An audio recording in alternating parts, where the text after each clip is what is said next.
सभी को नमस्ते। आज हम हबीब तनवीर का नाटक आगरा बाजार के बारे में सुन रहे हैं। इसका प्रकाशन वर्ष 1954 है। आगरा बाजार नाटक ऐसे ककड़ी बेचने वाले की कहानी है जिसकी ककड़ी कोई नहीं खरीद रहा है, तो वह अपनी ककड़ी नजीर अकबराबादी की कविताओं का वाचन करते हुए बेचता है, तो उसकी ककड़ियां बिकने लगती हैं। फिर नाटक के आरंभ में दो फकीर सहर और शोहाब आते हैं और एक फकीर अपनी कफनी पहने हुए एक हाथ में कशकोल और तस्वीर मतलब जपने की माला और दूसरे फकीर के हाथ में डंडा और लोहे का कड़ा है। दोनों नज्म पढ़ते हैं और ताल पर कड़े बजाते हुए बाहर चले जाते हैं। ये नाटक फकीरों के गीत से शुरू होता है जिसमें आगरा के बाजार की झलक है। इसमें सर्राफ बनिए जोहरी और सेठ साहूकार देते थे।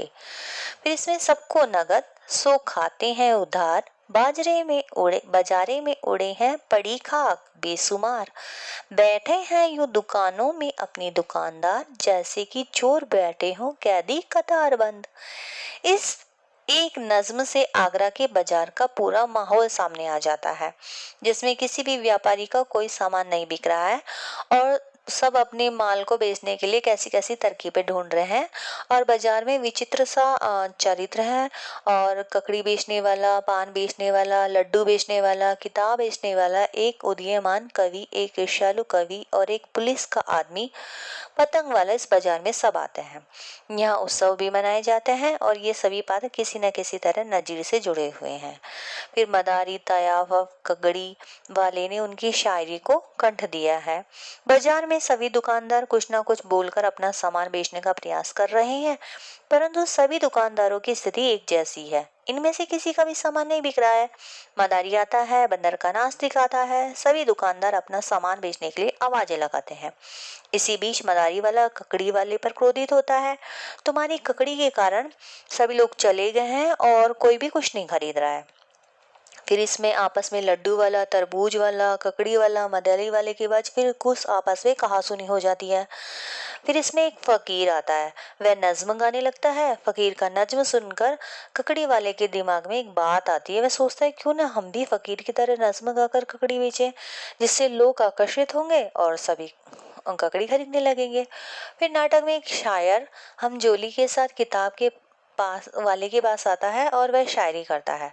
हमजोली भी उसका साथ देता है। शायर कहता है, दिल्ली में आज भीख भी मिलती नहीं उन्हें, था कल तलक दिमाग जिन्हें ताजो तख्त का।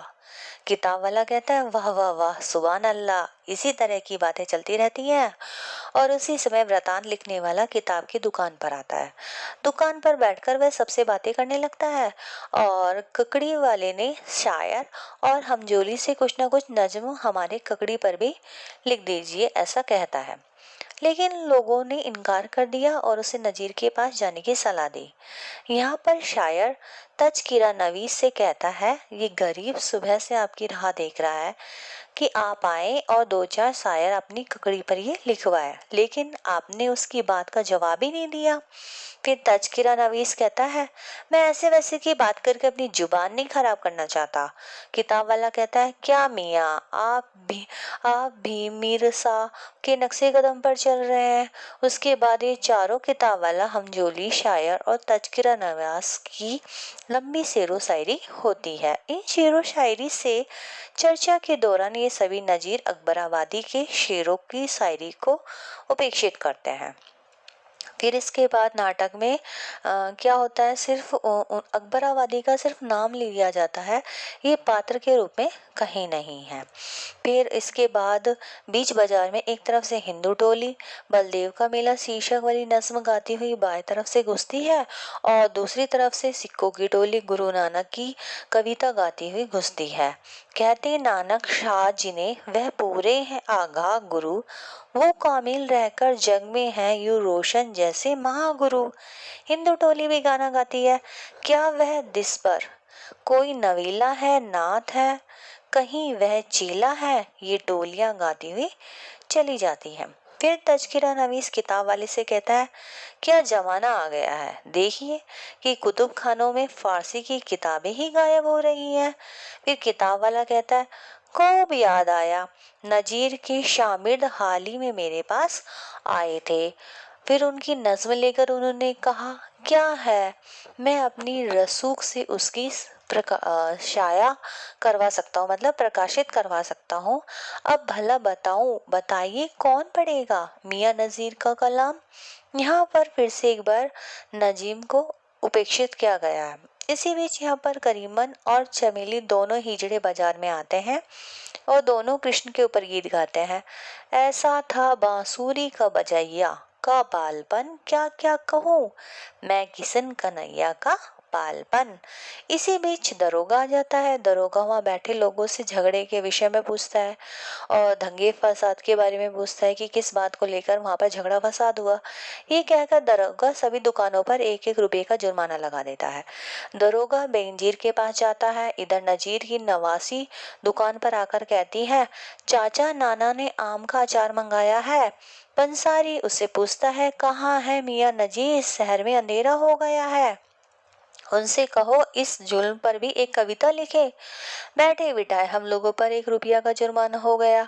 ये कहकर पंसारी अचार दे देता है। नजीर की नवासी अचार लेकर चली जाती है।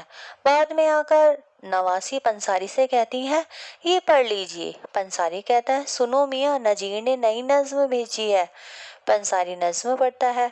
फिर गर्म हुआ आके बाजार चूहों का, सर पांव कुचल कूद के 2-4 चूहों का, जल्दी से कचुम्बर सा किया 4 चूहों का, जोर मजेदार है अचार चूहों का। वास्तव में पंसारी ने जो अचार दिया था उसमें चूहा मरा हुआ था। जब पंसारी खोलकर उसे देखता है तब उसमें से एक मरा हुआ चूहा निकलता है। ये देखकर सभी लोग वहां हंसने लगते हैं। नजीर इस तरह की नज्म लिखते हैं कि वहां पर बैठे बैठे किताब वाले के साथ सभी लोग इस नज्म को सुनकर हंसने लगते हैं, उनका मजाक उड़ाते हैं।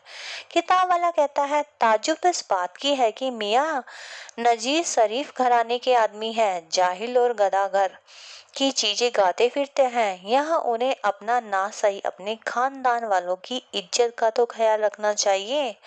तजकिरा नवीस कहता है, साहब जिस शख्स की तमाम उम्र पतंगबाजी करने में और मेले ठेलों की सैर करने आवारागर्दी में गुजरी हो उसे क्या शर्म हया। तब शायर कहता है, सुना है अहदे असबाब में यह आलम था कि बाजार के लौंडों के साथ गाते बजाते और कोठों के चक्कर लगाते थे, होली के दिनों के बाकायदा रंग खेलते हैं और हर रस्म में शरीफ होते हैं। आज शाम हो गई, अब कोठे पर महफिल जमने लगी, बेनजीर का बाजार सजने लगा, वहां पर सौदा आता है। इसी बीच तमाश बीन भी आ जाता है और महफिल जम जाती है। ये नज्म शुरू हो जाती है। बीच में दरोगा आता है। दरोगा बेनजीर से मुलाकात करना चाहता है किंतु बेनजीर मना कर देती है क्योंकि वह पहले से ही किसी सौदा को टाइम दे देती है और ये बेनजीर के कल आने के लिए कहने पर सहमति मांगते हुए दरोगा चला जाता है। या फिर फकीर आता है और फिर वो नज्म गाता है, पैसे ही का अमीर के दिल में ख्याल है, पैसे ही का फकीर भी करता सवाल है, पैसे ही रंग रूप है, पैसे ही माल है, पैसे न हो तो आदमी चरके की माल है। यहाँ पर पहला अंक समाप्त हो गया। फिर दूसरा अंक होता है। इसमें फकीर बंजारा नामा गाते हुए आते हैं, टुक खुरसो हवा को छोड़ मियाँ, मत देश विदेश फिर मारा, क्या बदिया भैंस बैल सूटर का, क्या गोई पल्ला सरफाड़ा, क्या गेहूं चावल मोठ मटर, क्या आग धुआं क्या अंगारा, सब ठाट पड़ा रहा जावेगा, सब लाद जलेगा बंजारा। फकीर गाते हुए चले जाते हैं। सुबह हो गई। कुछ दुकानदार आ जाता है, कुछ दुकानदार अपनी दुकान खोलते हैं, फेरी वाले आवाज लगाते हैं, किताब वाली भी दुकान खोल लेते हैं। किताब की दुकान पर शायर आता है।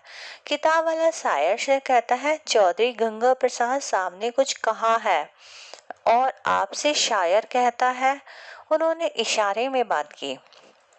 असल में शायर की यह इच्छा थी कि उसकी एक किताब छपकर प्रकाशित हो जाए। इसी बीच पतंग वाला आता है और कहता है, कुछ वार पैतरे हैं, कुछ पार पैतरे हैं, इसके अगरे में क्या क्या भार पैतरे हैं। फिर हामिद एक बच्चा आता है पतंग की दुकान पर वह कहता है, कल तुम कहाँ गायब हो गए थे? हामिद पतंग खरीद कर जाने वाला होता है।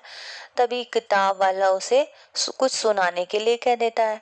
वह बहुत ही सुरीले ढंग से गजल सुनाता है। उसकी गजल सुनने के बाद सभी दुकानदार वहां आ जाते हैं।